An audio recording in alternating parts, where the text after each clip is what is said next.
Nou, ons is nou by die tweede boodskap in hierdie reeks oor die jaar van die krone. Die jaar van die krone, wat ek graag hierdie jaar wil noem. En ek hoop u is saam met my daarin, die jaar van die krone. Nou, ons het gesien dat die Here Jesus in die boek van Openbaring 22 vers 12 het hy hierdie woorde gesê: en kyk, ek kom gou, en my loon of my beloning is by my, om elkeen te vergeld soos sy werk sal wees. Die contemporary English version said, then I was told, I'm coming soon. Nou, dis die Here Jesus wat praat. I'm coming soon, and when I come, I will reward everyone for what they have done. Jesus sê, my beloning is by my, en ek sal elkeen beloon volgens sy werk of volgens sy dade. So ons het gesien en gesê, daar's 'n beloning vir die kinders van die Here wat wag op ons. Hierdie beloning word bepaal deur my werke, deur my dade, wat ek op hierdie aarde verrig. Die Here Christus is die een in wie se diens ons staan, die een wat ons geroep het. Hy is Here op die aarde sowel as in die hemel. En hy is die Here vir ewig en vir altyd. En daar wag belonings vir ons. Halleluja. Belonings wat die Here God ons beloof het, 'n erfenis wat vir ons beloof is. Krone wat vir ons weggesit is. En ons het gesê dat hierdie belonings gaan uitgedeel word by die regterstoel of die bema, soos ons verlede week gesê het, van die Here Jesus Christus. En ons gaan beloon word volgens ons werke, volgens ons dade wat ons hier op aarde verrig het. Nie die ewige lewe nie, nee, want ons het verlede week gesê. Maar ons werke, want ons het gesien dat die Bybel sê in Efesiërs, ek het nog nie die skrif hier op die net. Efesiërs 2 vers 10, want ons is sy maaksel geskape in Christus Jesus, tot goeie werke wat God voorberei het, sodat ons daarin kan wandel. Ons het gesien dat ons is deur die Here God geskape, wedergebore, deur Christus Jesus, in Christus Jesus. En die rede hoekom is tot goeie werke, wat God voorberei het, sodat ons daarin kan wandel. So die werke, waarvan ons belonings of krone gaan ontvang, is die werke wat God alreeds vir ons voorberei het, alreeds vir ons daar gestel het, om in te wandel en om dit uit te leef, nadat ek gered en nadat ek wedergebore is. So, wanneer ek wandel, as 'n bloedgewaste kind van die Here, as 'n dader van die woord van God, wat in my gees gedeponeer is en ingeplant is en geopenbaar is deur die Heilige Gees, onder sy leiding, onder sy openbaring, onder sy lering, en ek as 'n dader van die woord waarin ek leef en wandel in alle opsigte, in alle aspekte, in alle areas, dan is ek besig om te doen wat die Here God behaag en wat aan hom plesier verskaf. En ek het vir u gesê, ek myself verbind, dat hierdie jaar, en selfs as daar nog jare is wat voorlê, voor die Here daar terugkom, as die Here vertoef om te kom, dan wil ek myself verbind daaraan om die Here se aangesig meer en meer te soek. En om sy woord in my hart te plant, en te laat sy gees dit in my hart lewend maak en deponeer, dit te lees, uit te leef en te ondersoek. Want ek met vrymoedigheid wandel en leef in dit wat die Here vir my beplan het, terwyl ek op hierdie aarde is, want ek soek my kroon. Ek soek die krone wat op my wag, wat ek uit die hand van die Here ontvang wanneer hy kom. Nou, ons gaan vandag meer detail kyk na die krone wat op ons wag. Maar terwyl ek oor hierdie dinge nadink en navors en voorberei oor die krone, het ek tot die besef gekom, dit is onmoontlik om in een boodskap al die krone, want daar is 11, te behandel en oor te dra, terwyl, behalwe as ons ure en ure lang hier wil sit.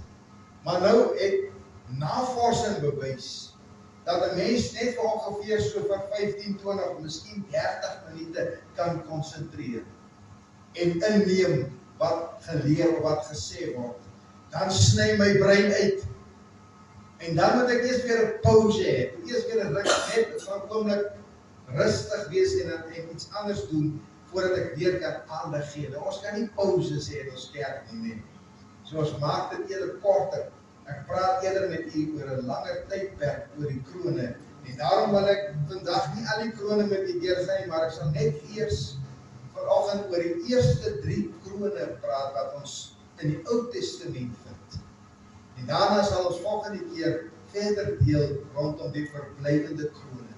So die eerste kroon waaroor ek wil praat is die kroon van verlossing, of the crown of salvation. Psalm 149 vers 4 sê, want die Here het welbehaag aan sy volk. Hy versier die ootmoediges met heil. Een Engelse vertaling sê, for the Lord takes pleasure in his people. He crowns the meek with salvation. Hy kroon die nederiges, die ootmoediges, met saligheid, met verlossing, met redding, met heil. Heil beteken verlossing, met heil. Hy versier ons. Dit is die kroon, die versiering wat die Here God gee aan die wat nederig van hart is. Petrus sê daar in 1 Petrus 5 vers 5, hy sê, wees almal met ootmoed. Nou ootmoed is nederigheid. Wees met ootmoed en nederigheid bekleed in onderdanigheid aan mekaar. Die een moet nie dink hy is beter as die ander nie, want dan is hy besig met trotsheid. Want God weerstaan die hoogmoediges, maar aan die nederiges gee hy genade. Die hart van die Here God is om mense te soek wat nederig is, wat ootmoedig is van gees en van hart, want hy wil sulkes versier of kroon met die kroon van heil, met die kroon van verlossing, met die kroon van saligheid. Nou kom Spreuke Paulus, en hy sê in Spreuke 16 vers 18 tot 20, trotsheid kom voor die verbreking en hoogmoed kom voor die val. Dis beter om nederig van gees te wees, saam met die ootmoediges, as om byt te verdeel met die trotsaards. Wie ag gee op die woord sal die goeie vind, en hy wat op die Here vertrou, is gelukkig. Die Here soek mense wat nederig is van gees, arm van gees, iemand wat sy vertroue volkome in die Here God gestel. Iemand wat daagliks leef en daagliks bely, dat in elke opsig, in elke area, in elke aspek van my lewe, is ek in volkome afhanklikheid aan die Here. Sulke mense sal hierdie heerlike kroon van verlossing, van heil, van God uit die hand van die Here ontvang. Die tweede kroon waaroor ek wil praat is die kroon, die sierlike of die pragtige kroon, die kroon van pragt en grasie. Die Engels praat van the crown of splendor. Spreuke 4 vers 7 tot 9 sê die beginsel van die wysheid is, verwerf wysheid en verwerf insig deur al wat jy besit. Maak dit moet 'n drywing in jou gees wees. Deur alles wat jy besit, moet jy daarop stel om wysheid en insig te verwerf. Goddelike wysheid natuurlik, nee. Hou dit hoog. Dan sal jou verhoog, dan sal jou eer as jy dit omhels. Dit sal 'n lieflike krans gee vir jou hoof. 'n Krans is dieselfde as 'n kroon, nee. Dit sal jou 'n sierlike kroon verskaf. Een Engelse vertaling sê, a garland to grace your head and present you with a glorious crown. 'n Ander vertaling sê, a crown of splendor, 'n sierlike kroon. 'n kroon van pragt en grasie, 'n glorieryke kroon. Nou, die beskrywing van hierdie kroon is, dit is 'n pragtige kroon. Dis 'n mooi kroon. En die Bybel sê, dit is vir diegene wat soek na die wysheid van God, na God se insig, na God se kennis, om dit in elke area en aspek en opsig van my lewe te beleef en te ervaar. Nou, Dis nie moeilik nie. Dis nie moeilik om dit te verkry nie, want Jakobus sê in Jakobus 1 vers 5, as iemand van julle wysheid kort kom, laat hom dit van God bid. Wat aan almal eenvoudig gee, aan wie gee hy aan? Almal. Elkeen wat bid. Elkeen wat bid. Hy gee eenvoudig sonde verwyte en dit sal aan hom gegee word. So dis 'n belofte. As jy wysheid kort kom, bid dit van God en dit sal jou gegee word. Dit moet 'n daaglikse gebed, 'n uitroep, 'n smeking in my gees wees in elke omstandigheid, in elke situasie van my lewe, in elke besluit wat ek moet neem, in elke saak waarin ek betrokke is, moet ek bid en moet ek roep en sê, Here, gee my u wysheid, gee my u insig, gee my u kennis in hierdie saak, sodat ek duidelik weet hoe om dit uit te voer, om daar op te tree, wat om daarmee te maak, tot eer en tot verheerliking van u naam. Soek na goddelike wysheid. En soos ek hierdie wysheid ontvang, hierdie insig, hierdie kennis en daarin leef en wandel, sê die Bybel, sal ek eendag uit die hand van die Here die glorieryke en pragtige kroon ontvang van pragt en graas. Moenie in jou eie wysheid probeer leef nie. Want die Bybel definieer aan ons, beskryf vir ons, hoe lyk hierdie goddelike wysheid? Wat is die wysheid van God? Wat moet deel wees van my lewe? Jakobus 3 vers 17 sê, maar die wysheid van bo is ten eerste rein, dan vredelievend, vriendelik, geseglik, vol barmhartigheid en goeie vrugte, onpartydig en ongeveins. En die vrug van die geregtigheid word gesaai in vrede vir die wat vrede maak. Nou, dis 'n bietjie baie hoë woorde, nee. Maar kom ons luister 'n bietjie hoe sê die Passion Translation. En ek sal vir jou vertel. Hy sê, but the wisdom from above is always pure, filled with peace, considerate and teachable. The unteachable spirit is nie in goddelike wysheid. Ongelukkig het ons baie sulke dinge veral in die pastoor nie. It is filled with love and never displays prejudice or hypocrisy in any form. And it always bears the beautiful harvest of righteousness. Good seeds of wisdom's fruit will be planted with peaceful acts by those who cherish making peace. Nou ek het dit vertaal in Afrikaans, want die Engels is vir my ook baie moeilik.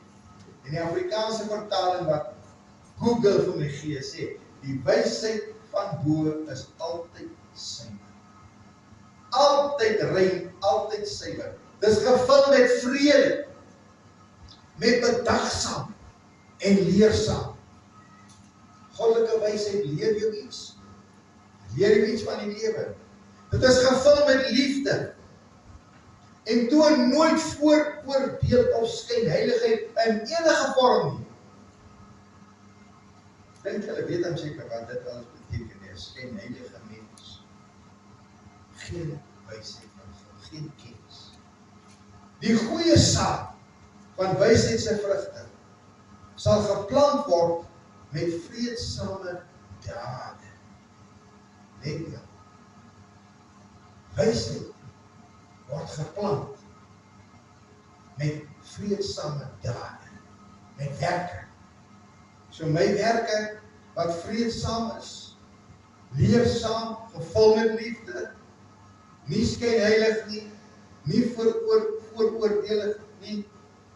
Dit is die plant wat die vrugte van wysheid voortbring in my lewe. Deur diegene wat koester om vrede te maak. Nou sê die Bybel verder in Spreuke 1 vers 7, die vrees van die Here is die beginsel van kennis. Sonder verag wysheid en tug. So goddelike wysheid en insig en kennis is deurweek met die vrees van die Here. Dit beteken, dit is die respek met die ontzag en die respek en die eerbied vir die Here, wat ons teenoor die Here God het. Die Amplified Bible sê the reverent and worshipful fear. 'n reverent and worship, eerbiedige en aanbiddende vrees van die Here, is the beginning and the principle and choice path. Dit is 'n keuse wat ek maak, né? Om God te vrees in eerbiedigheid en in aanbidding. Hy sê, of knowledge, its starting point and its essence. But fools despise skillful and godly wisdom, instruction and discipline. Eerbiedige aanbiddings, vrees van die Here, onlosmaaklik deel van 'n lewe van goddelike wysheid en goddelike kennis, om daarin te wandel. Nou, ek hou daarvan hoe die Passion Translation dit sê. Hy sê, how does a man gain the essence of wisdom? Hoe verkry jy dit? We cross the threshold of true knowledge when we live in obedient devotion to God. In eerbiedige, absolute gehoorsaamheid en toewyding aan die Here. Dis die wese van God se kennis en God se wysheid. Moenie 'n stubborn know-it-all wees. Stubborn know-it-alls will never stop to do this, for they storm through wisdom and knowledge. Wanneer ek en jy in absolute gehoorsaamheid toewyding aan die Here leef, en ontsag en respek en hom, eerbied teenoor sy naam, soekend na sy wysheid, soekend na sy kennis, dan ontdek ons die wese, die natuur van sy wysheid en van sy kennis. En sal ons eendag uit die hand van die Here hierdie glorieryke, pragtige en heerlike kroon van pragt en grasie ontvang. Amen, dis 'n wonderlike graad opgewonde. Goed, die derde een is die kroon van goddelike seën, the crown of blessings. Spreuke 10 vers 6 sê, seëning is daar op die hoof van die regverdige. Een Engelse vertaling sê, blessings crown the head of the righteous. Seëninge kroon die hoof van die regverdige. So hierdie kroon van seën, van goddelike seën, is vir die regverdiges bedoel. Vir die wat getrou met die Here God wandel en leef elke dag. Nou, maar wie is die regverdiges? Hoe word dit deel van die regverdiges? Eerstens sê Romeine 3 vers 24 vir ons, en hulle word deur sy genade sonder dienverdienste geregverdig deur die verlossing wat in Christus Jesus is. So eerstens, almal wat in Christus Jesus is, almal wat wedergebore is, almal wat hom aangeneem het as Heer en Saligmaker, word regverdig verklaar deur sy bloed en deur die offer aan die kruis van Golgotha. Ek word regverdig deur die verlossing wat in Christus Jesus is. Titus skryf Paulus in Titus 3 vers 4 tot 7. Hy sê, maar door die goedertierenheid van God ons verlosser en sy liefde tot die mens verskyn het, nie op grond van die werke van geregtigheid wat ons gedoen het nie, maar na sy barmhartigheid wat ons gered het deur die pad van die wedergeboorte en die vernuwing deur die Heilige Gees. Wat hy ryklik uitgestort op ons deur Jesus Christus ons verlosser, sodat ons geregverdig deur sy genade erfgename kan word, ooreenkomstig die hoop van die ewige lewe. Jesus Christus ons verlosser is die een wat ons regverdig maak. Ons is geregverdig deur sy genade en erfgename van die ewige lewe. So as jy vanoggend Jesus Christus aangeneem het, glo, soos ons sê, are you washed in his blood? Jy vanoggend kan bely dat jy gewas is in sy bloed en dat Jesus jou Here en jou Saligmaker is, dan sê die Bybel, jy is 'n regverdige. Maar nou gaan die skrif verder, want die regverdige het ook 'n lewe om te lei. Ons word regverdig verklaar, maar ons het 'n lewe om te lei. Nou sê die skrif verder, want die geregtigheid, Romeine 1 vers 17, want die geregtigheid van God word daarin geopenbaar, die uit geloof tot geloof. Dit begin met geloof, wat kom deur die woord, wat kom deur die Gees, en dit is 'n lewe van geloof. soos geskrywe is, maar die regverdige sal uit die geloof lewe. So liewe vriende, 'n kenmerk van die regverdige, ons wat geregverdig is deur die bloed van Jesus, 'n kenmerk van so 'n persoon is 'n daaglikse lewenswandel met die Here God, met God se soort geloof in my hart. Daar is geloof kom deur my daaglikse verhouding, my toewyding, my samesyn met die Here God en met sy woord wat hy in my regverdige gees deponeer. Nou, dis hoekom die Bybel ook verder sê in Hebreërs 10 vers 37 tot 39. Hy sê want nog 'n klein tydjie en hy wat kom sal kom in die versenning. Nee, dis ons gebed. Nog 'n klein tydjie en hy wat kom sal kom in die versenning. Alles ons na hierdie wêreld het, met wat oor ons wêreld aangaan. Maar die regverdige sal hy die geloof neem. En as hy hom onttrek, het my siel geen welbehae aan hom nie. Maar by ons is daar geen onttrekking tot verderf nie, maar geloof tot behoud van die lewe. Hy sê die regverdige, ons wat in 'n intieme en innige verhouding met die Here God leef en gered en geregverdig is deur die bloed van Jesus Christus, ons hele leefstyl, ons hele lewenswandel is deurdronge met God se soort geloof wat hy in ons gees plant deur sy woord.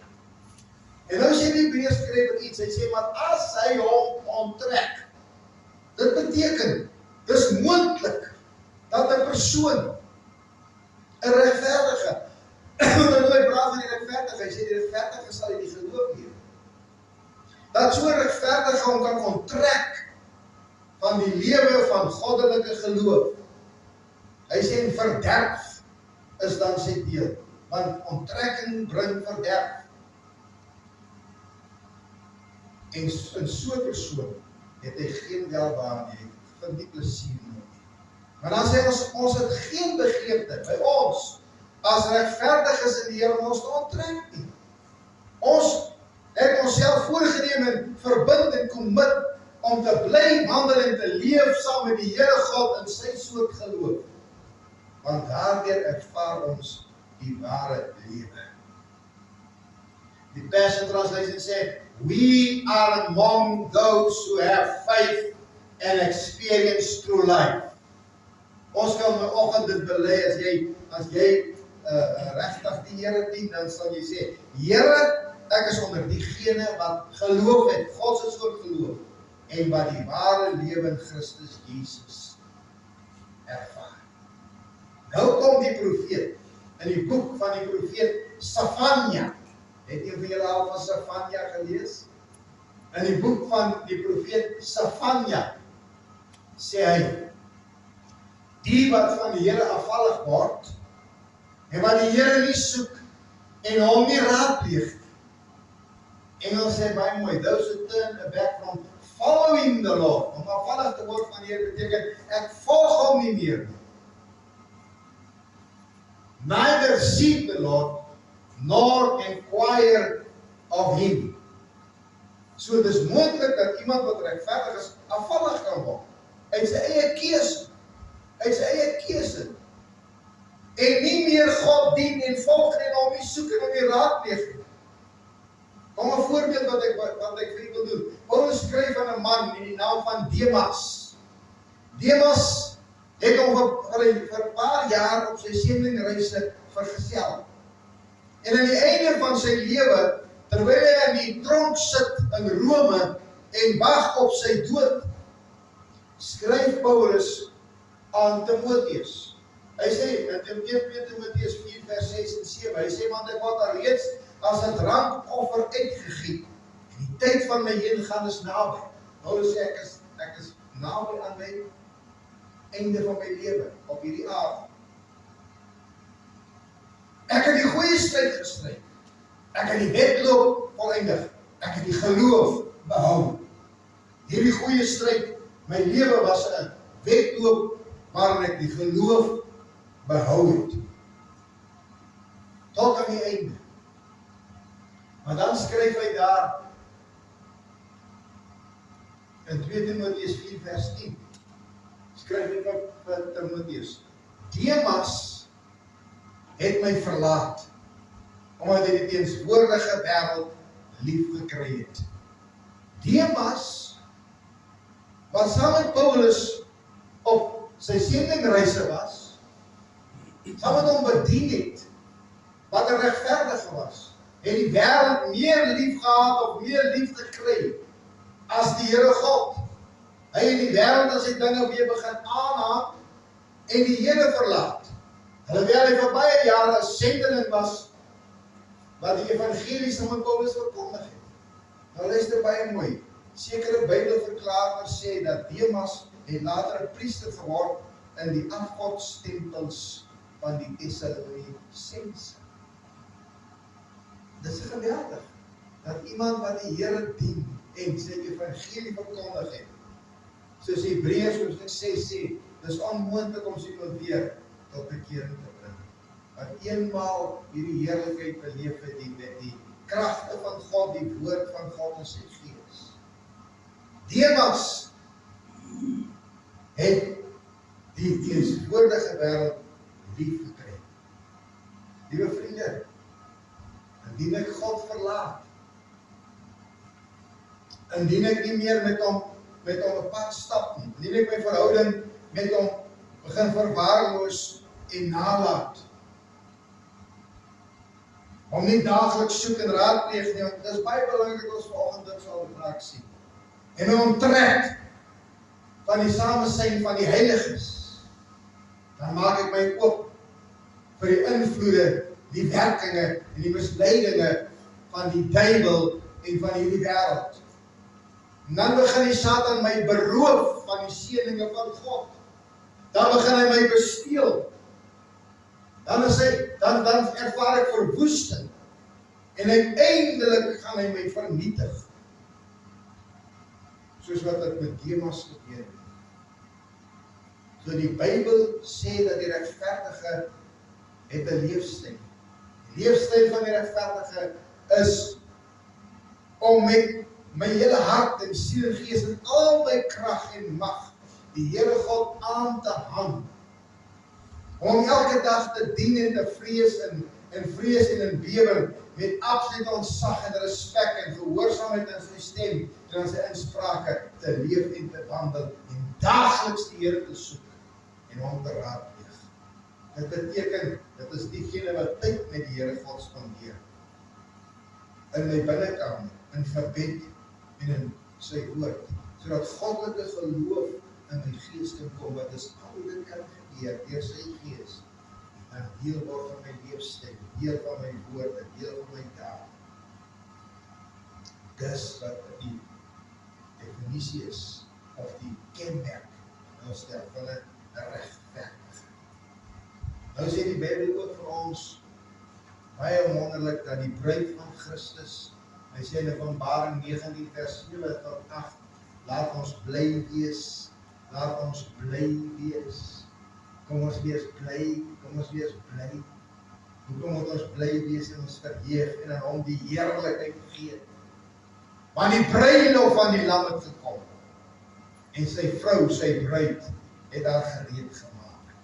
En aan haar is gegee om bekleed te wees met rein en blink fyn linne, want die fyn linne is die regverdige daan. Die regverdige daan. Daar was die krone van die heiliges. Luister wat sê, ons werke en ons regverdige daan, as die bruid van Christus wat geregverdig is deur sy bloed. In die eerste plek gee vir ons 'n kleed. 'n Kleed om aan te trek, rein en blink fyn linne.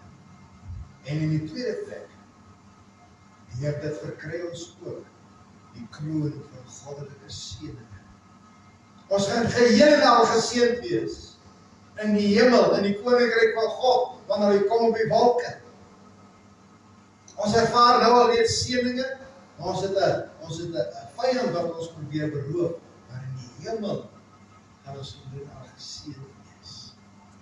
Paulus praat, hy sê daar in Efesiërs hoofstuk 3, 1 vers 3, hy sê, geseënd is die God en Vader van ons Here Jesus Christus, wat ons geseën het met alle geestelike seëninge, wat sê hy? in die hemele in Christus Jesus. Prys die Here, daar's seëninge van God, 'n magdom van seëninge, wat ons al reeds hier op aarde ervaar. Hy sê geestelike seëninge wat in die hemele is. Die hemel is vol van die seëninge van God. En ons ervaar al reeds daarvan in Christus Jesus, terwyl ons hier op aarde is. Maar liewe vriende, daar waar ons erfenis in die hemel is, daar is heerlike, menigvuldige seëninge vir ons. Petrus praat van 'n onverganklike en onbesmette en onverwerklike erfenis, wat vir ons bewaar word in die hemele. As 'n seëninge wat vir ons wag, goddelike seëninge, waarvan ons nou reeds deel het, maar dink ek, hoe gaan dit in die hemel wees? En dit is hierdie goddelike kroon van goddelike seëninge, wat op die wag wat geregverdig is, wat 'n regverdige is. Dis die moeite werd om met die Here te wandel, dis die moeite werd om in 'n intieme en innige liefdesverhouding met hom te wees. Dis die moeite werd om sy woord in my hart te ontvang en weg te bære, en om met ootmoedigheid en toewyding daarin te leef en daarin te wandel. Want dit bring heerlike belonings, heerlike krone wat wag vir ons. Halleluja. Ons gaan volgende keer meer praat oor die krone wat ons in die hand van die Here sal ontvang. So kom ons bid. Here, baie dankie dat U op aarde alreeds vir ons laat ervaar en laat voel hoe dit is om in die hemel te wees. Maar ek dink ons gaan verstom staan daar, waar ons voor die troon gaan wees en ons in die erfenis ingaan wat U vir ons beloof het. Waar ons die kroon ontvang, die belonings het en voor die troon kan neerwerp en kan aanbid en kan lofprys en bring vir U wat vir ewig lewe.